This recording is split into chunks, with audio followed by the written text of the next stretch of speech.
Chapter 4. The next morning, Ahuizotl came creeping in the back door just as day was breaking. I was right there at the kitchen table. Every time I closed my eyes all night, the imagined stroke of his finger along my jaw had sent me leaping to my hoofs with a cry. So I'd spend the hours before dawn sucking down bad coffee and refining my notes on the pyramid scene. I nodded to the pot on the stove. He poured half of it into his vase, and we got right back to work. As the weeks slipped by, we kept making good progress. And when I typed the last word of the last scene one mid-morning about a month and a half after we performed our little scene behind the house, he slapped the carpet and shouted, "We must celebrate!" I shook my head. We've got a lot of revising to do yet. Ha! Today I shall not be bothered by such paltry details, and neither will you, my dear Daring. Looking from side to side, he suddenly grabbed the table lamp from beside the sofa and started unscrewing the shade. We have performed a nearly miraculous deed, after all. The lampshade came loose, and he trotted over to the desk with it held aloft in his tail hand. We have survived 3 months in each other's company. Carefully, he lowered the shade over the stack of pages beside the typewriter. Tomorrow we shall release this beast from its confinement and attempt to tame it. But today you will fly into town and procure these items. Seizing a blank sheet and a pencil, he did some quick scrawling and slammed the paper onto the desk. I trust you will not find the task too daunting? Narrowing my eyes, I looked from his smirking face to the piece of paper. He'd written 2 words there. Rice and beans. Pinto beans, of course. While the rice may be whatever sort they have available, of the most vital importance is that you obtain this much of each. He cupped his hands to indicate a vaguely pint-sized amount. And upon your return, I shall treat you to a dish, the likes of which you have never tasted. Uh-huh. I folded my front legs across my chest. You come across a patch of nightshade out in the forest you want to introduce me to? His smirk wavered for the briefest of instants.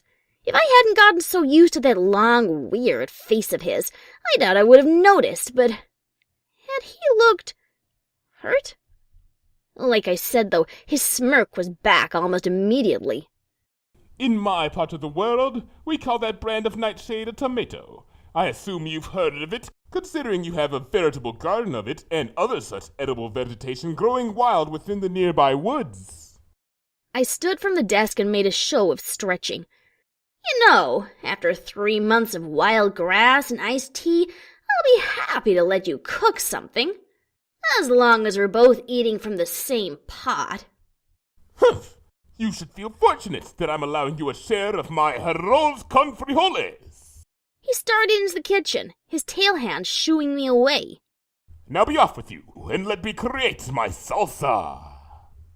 I couldn't help smiling, and I was out the front door and spreading my wings for the half-hour flight into Lone Pine before I realized that I wasn't wearing Kay's bonnet, shawl, and glasses.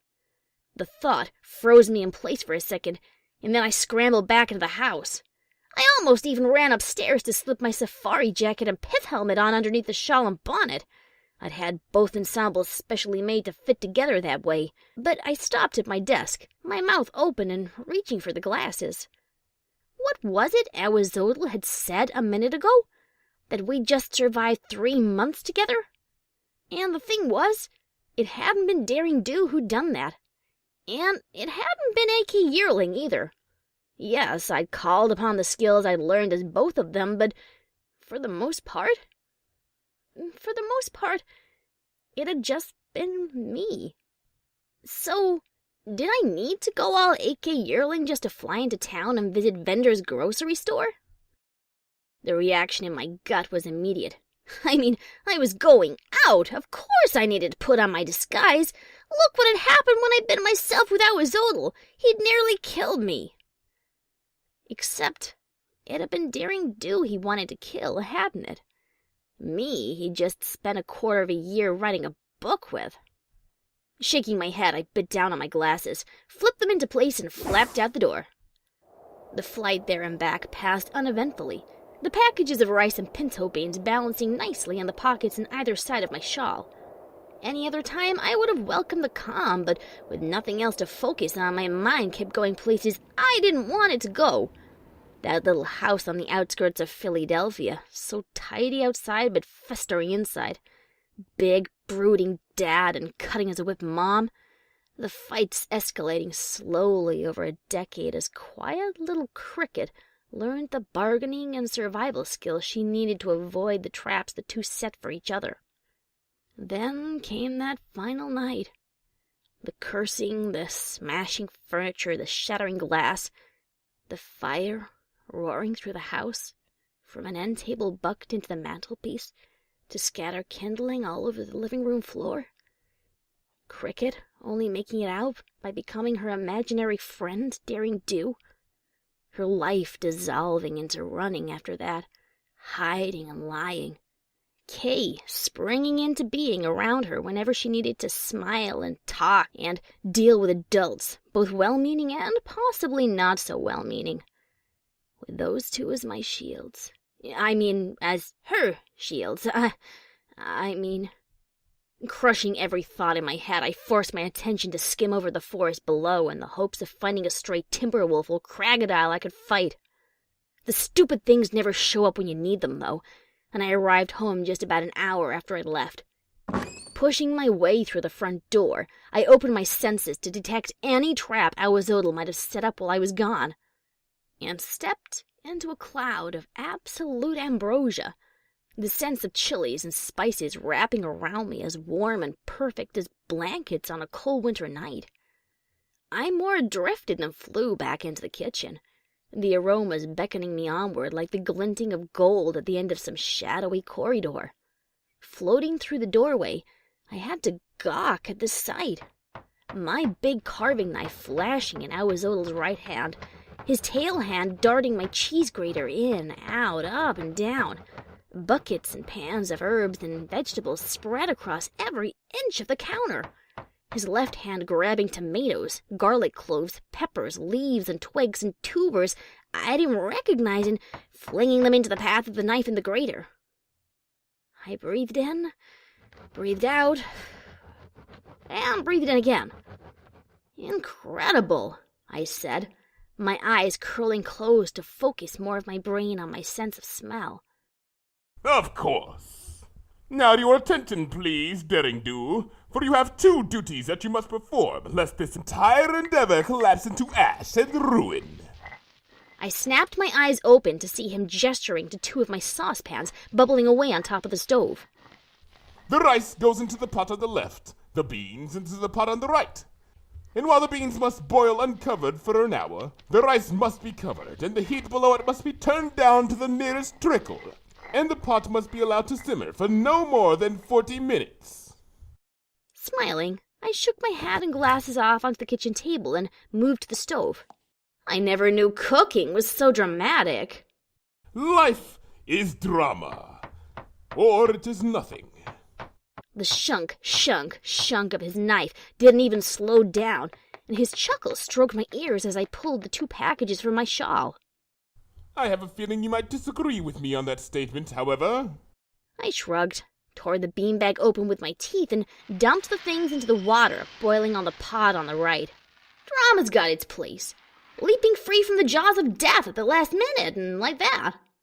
I couldn't help giving him a sideways glance.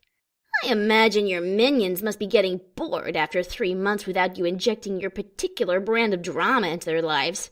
Minions? He set my giant iron frying pan onto the third of the stove's 4 burners and poured olive oil into it. I haven't a permanent staff, if that's what you are implying. When I need them, I simply hire whatever mercenaries I may find available. Chewing gratefully, I made a hole in the rice bag and emptied it into the other pot. Even the cats? Especially the cats. Little Fluffy Pookums is quite a hard-nosed negotiator. With a hind foot, he pulled open the bottom panel of the oven and shoved in a log from the hamper. I glared at him. What? Then why did you fight so hard back in Dust Jacket's office when I insisted on that no pets clause in the contract? Image, of course. And knowing how much the felines annoy you, I would have paid any price they'd ask simply to have them here at my side. Swiveling his head, he nodded to the pot in front of me. Perhaps you would recall the word simmer I gave in the instructions earlier? Image, huh? I dialed the heat down on the burner below the rice and tucked the lid into place. And here I thought you ran a vast criminal empire that stretched across the whole of the Tenocticum Basin. He grunted, his attention focusing on slowly tipping the cutting board full of chopped up vegetables into the frying pan. I feel it would be safe to say that we each had any number of mistaken ideas about the other before this collaboration began. Sizzling burst from the pan, and the scent in the kitchen ratcheted up from delicious to mouth-watering. I, for instance, constantly imagined Daring Do boasting of her prowess before her fellow adventurers in some capacious club founded hundreds of years ago by your Princess Celestia as a way of celebrating pony dominance over the world. Or I would imagine A.K. Yearling surrounded by psychopathic upper-crust pseudo-intellectuals toasting her literary success at an unending string of well-attended salons and black-tie-only functions. I had turned to breathe in the full effect of the salsa cooking, so when he glanced up I found my eyes meeting his not a hoof's breadth away from the end of my snout. But never, in my wildest dreams, would I have imagined the truth about you, whoever you are. And never would I have been so pleased to be proven incorrect. The glint in those eyes made my heart hammer harder than when I'd been wrapped in his ropes, and it took all Daring Do's strength and A.K. Yearling's resolve not to leap away. "Glad to be of service," I said, my voice somehow not cracking at all. I crooked a hoof over my shoulder at the refrigerator. "I'm getting some tea. You want any?" I do, and I thank you. He straightened quickly, his tail hand appearing from around his left side with a spatula gripped in its fingers. Walking away from him was about as hard a thing as I'd done in years. Not because I thought he might grab the knife and leap at me, that I could have dealt with, but because my every instinct was telling me to run. I mean, the way he'd suddenly become a person I could live and talk and work with? No way I could deal with that. Still, I was good at pretending, so I got us our iced teas and sat chatting with him while he mixed up the stuff. And while I can't remember a single thing either of us said, no way will I ever forget that first taste of his Ahuizotl confrioles. The sweetness at the right, the saltiness of the beans, the fire of the peppers, the whole rich combination of flavors. And the next day, we got to work revising the book.